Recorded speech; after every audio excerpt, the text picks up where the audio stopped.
किसी शब्द से जिसका एक अर्थ होता है, ध्वनि इतनी ज्यादा महत्वपूर्ण क्यों है? अगर आप ध्वनि को स्पर्श करते हैं तो आप सृष्टि को छू रहे होते हैं।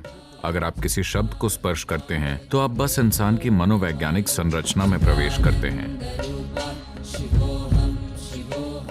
ध्वनि की शक्ति को कम न समझें, इसका हर चीज पर असर होता है। मंत्र ध्वनियों का एक संयोजन या मेल है। अगर आप संयोजन का ठीक से उच्चारण करते हैं तो यह आपके लिए सृष्टि के अंदर एक द्वार खोल देगा।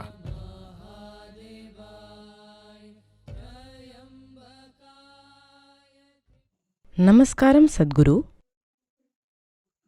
अर्थ को जाने बिना क्या मंत्रों का जाप करना ठीक है? मंत्रों का कोई अर्थ नहीं होता। देखिए, मंत्र के दो आयाम होते हैं।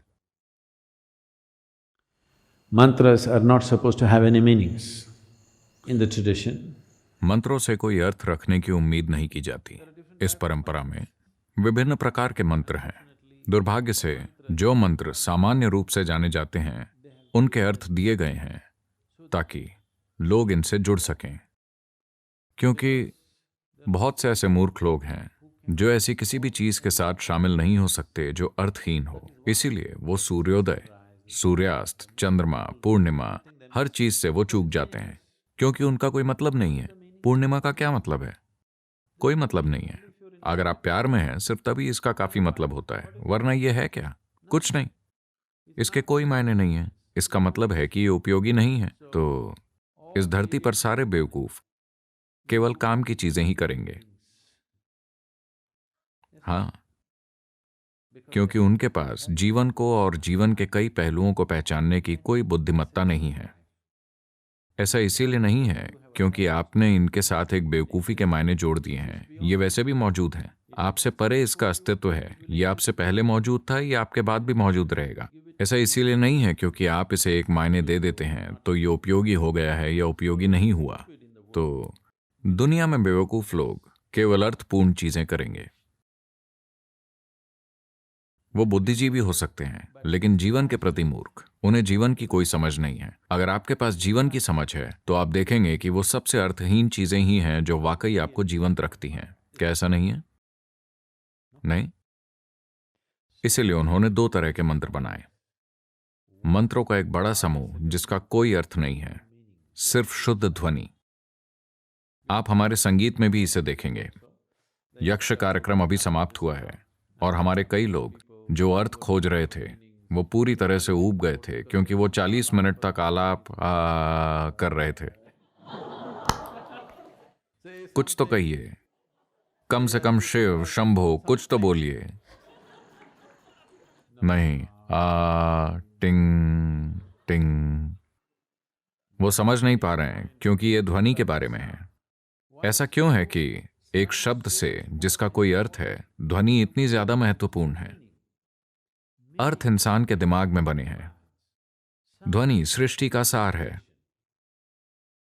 अगर आप ध्वनि को स्पर्श करते हैं तो आप सृष्टि को छू रहे होते हैं। अगर आप किसी शब्द को स्पर्श करते हैं तो आप इंसान की सिर्फ मनोवैज्ञानिक संरचना में प्रवेश करते हैं। इंसान की मनोवैज्ञानिक संरचना मुख्य रूप से एक खास तरह का पागलपन है। हम इसका आनंद ले सकते हैं, हम इसका इस्तेमाल कर सकते हैं, लेकिन वास्तव में ये एक खास किस्म की काल्पनिक व्यवस्था है। ध्वनि सृष्टि का एक मूलभूत पहलू है। अगर ध्वनि पर आपकी महारत है तो एक खास तरीके से आपको सृष्टि पर महारत हासिल है, क्योंकि Creation is just a complex amalgamation of sounds. It's the blueprint of creation. सृष्टि ध्वनियों का बस एक जटिल सम्मेलन है। ये सृष्टि का खाका है, लेकिन अर्थ इंसानी चीजें हैं। आप जानते हैं कि एक ही शब्द के अलग अलग भाषाओं में अलग अलग मायने होते हैं। यहां तक कि भारत में भी आप ये जानते हैं, एक ही शब्द के अलग अलग मायने होना इसलिए है क्योंकि ये पूरा इंसान के द्वारा गढ़ा गया है। ध्वनि गढ़ी हुई नहीं है। ध्वनि सृष्टि का हिस्सा है। ध्वनि अस्तित्व का हिस्सा है। ध्वनि सृष्टि के सृजन का हिस्सा है। अभी पूरी सृष्टि एक खास तरीके से स्पंदित हो रही है। आप इसे सुन नहीं सकते, इससे कोई फर्क नहीं पड़ता, लेकिन But the words and meanings are a human making. शब्द और अर्थ इंसान के बनाए हुए हैं। सिर्फ एक साजिश के रूप में इसके मायने हैं। जब मैं साजिश कहता हूं तो क्या आप सुनते हैं कि झिंगुर क्या कह रहा है? वो क्या कह रहा है आप नहीं जानते, लेकिन वो बात कर रहे हैं। वो भी आपकी तरह ही हैं। उनमें से कुछ बस ध्वनि पैदा कर रहे हैं, केवल आलाप कर रहे हैं। सिर्फ ध्वनि, केवल ध्वनि का आनंद। सृष्टि का आनंद लेने का एक मायने में मतलब है उसकी ध्वनि का आनंद लेना। अगर आपके पास सुनने के लिए उत्सुकता नहीं है, अगर आपके पास ध्यान देने की उत्सुकता नहीं है, तो आप असल में सृष्टि के किसी भी पहलू का आनंद नहीं ले सकते। आप सिर्फ अपने सिर में चल रहे मनोवैज्ञानिक ढांचों का आनंद लेंगे। तो यही कारण है कि ज्यादातर इंसान बोलना चाहते हैं, ज्यादातर समय वो बातें करना चाहते हैं। इसीलिए नहीं कि उन्हें कुछ कहना है, इसीलिए क्योंकि उन्हें अर्थ निकालने हैं। बस मौन या ध्वनि दोनों ही बहुत अभिभूत करने वाले होते हैं। इसीलिए जब हम आध्यात्मिक प्रक्रिया कहते हैं तो पहली चीज है मौन। अगर आप मनोवैज्ञानिक रूप से बहुत स्थिर हैं तो हम कह सकते हैं ठीक है 30 दिन का मौन, 60 दिन का मौन। अगर आप मनोवैज्ञानिक रूप से नाजुक हैं तो हम कहेंगे ठीक है 3 दिन। 3 दिन में भी लोग पागल हो जाते हैं। हम कहेंगे ठीक है आधा दिन का मौन, दोपहर तक का मौन। उसके बाद आप बकबक करें। आमतौर पर दोपहर के बाद वो इसकी कमी पूरी कर लेते हैं। आप में से जो लोग बहुत बातें करते हैं, आप जानते हैं कि अर्थ निरर्थक है। आप बस बात कर सकते हैं। बहुत सारे लोग इसमें माहिर हैं। वो बिना किसी मतलब के बस यूं ही बोलते रहते हैं। वो बिना किसी अर्थ के बात करते रह सकते हैं। अब अगर आप एक चिड़िया हैं तो हम आपको माफ कर देंगे। अगर आप ये हैं तो हमारे लिए ठीक होगा। या अगर आप एक संगीतकार हैं तो आपका व्यर्थ ध्वनियां करना ठीक होगा। अगर आप बोल रहे हैं तो आपसे कुछ अर्थपूर्ण कहने की उम्मीद की जाती है। तो मंत्र को कहना नहीं है, बस इसका जाप करना है। जाप के मायने हैं कि ये जाप ध्वनि का होता है, अर्थ का नहीं। भाषण का अर्थ होता है, शब्दों का अर्थ होता है, लिखित शब्द और बोले गए शब्द। जाप से अर्थ का संबंध नहीं है। जाप बस एक ध्वनि है, एक गूंज है। तो अगर आप अर्थ नहीं जानते तो मेरी राय से ये जाप करने का सबसे अच्छा तरीका है बस पूरी तरह से ध्वनि के साथ शामिल होकर इसका उच्चारण करना है। लेकिन सबसे पहले आप जो बोल रहे हैं, क्या ये एक मंत्र है या एक भजन है या ये एक संकीर्तन है, आपको इस पर गौर करना चाहिए। अगर ये एक मंत्र है, मंत्र का अर्थ है शुद्ध ध्वनि। इसका कोई अर्थ होना जरूरी नहीं है। आप इसे जो चाहें अर्थ दे सकते हैं, जिस भी अर्थ से आप शुरुआत करना चाहें, क्योंकि अर्थ के बिना आप इसमें शामिल नहीं हो सकते। लेकिन एक बार जब आप जान जाते हैं कि कैसे शामिल होना है, तो आपको इसे कोई अर्थ नहीं देना चाहिए। Om Namah Shivaya. का मतलब ये नहीं है कि आप किसी पहाड़ के ऊपर किसी चीज के साथ बैठे एक आदमी की कल्पना कर रहे हैं और उसके आसपास कुछ हो रहा है। नहीं।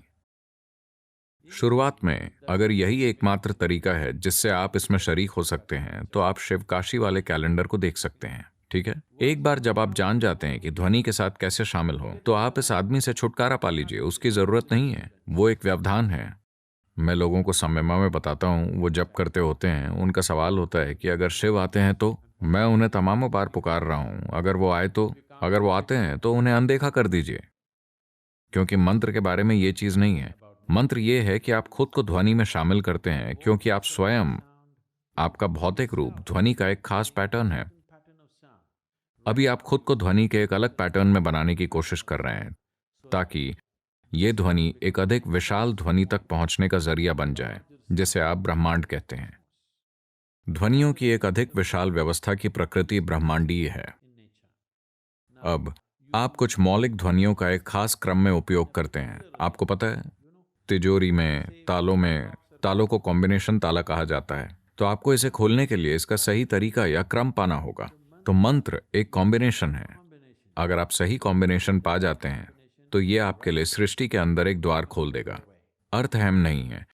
आप इसे जो भी अर्थ देते हैं, कितना भी ऊंचा या नीचा आपको लगता है कि अर्थ अहम है, असल में अर्थ एक गढ़ी हुई चीज है। ये एक मनोवैज्ञानिक प्रक्रिया है। इसका कोई अस्तित्वगत अर्थ नहीं है। No word has any existential meaning. किसी शब्द का कोई अस्तित्वगत अर्थ नहीं है। अभी हम जो भी हिंदी शब्द बोल रहे हैं, उसका पेड़ों के लिए कोई मतलब नहीं है। लेकिन अगर आप असल में आजमा सकते हैं, ये प्रयोग किए गए हैं। अगर आप यहाँ बैठकर खूबसूरती से गाते हैं, मैं वो नहीं कर सकता, लेकिन अगर हम यहाँ बैठकर वाकई में गाते हैं ठीक से तो पेड़ पेड़ फूलों से भरा हुआ है। ये यक्ष के कारण हो सकता है, ठीक है। बारिश ने इसमें मदद की है, लेकिन ध्वनि की शक्ति को कम न समझें। ध्वनि की शक्ति को कम करके ना आंकें, इसका हर चीज पर असर होता है। या अगर आप एक मंत्र का जाप करते हैं तो पेड़ इसका उत्तर दे सकता है। अगर आप संगीत गाते हैं तो ये उत्तर दे सकता है। अगर आप बस एक विचार पैदा करते हैं तो वो इसका जवाब दे सकता है, लेकिन अगर आप बोलते हैं तो ये रिस्पॉन्ड नहीं करेगा। ये पेड़ के साथ सच है, ये चैतन्य के साथ भी सच है।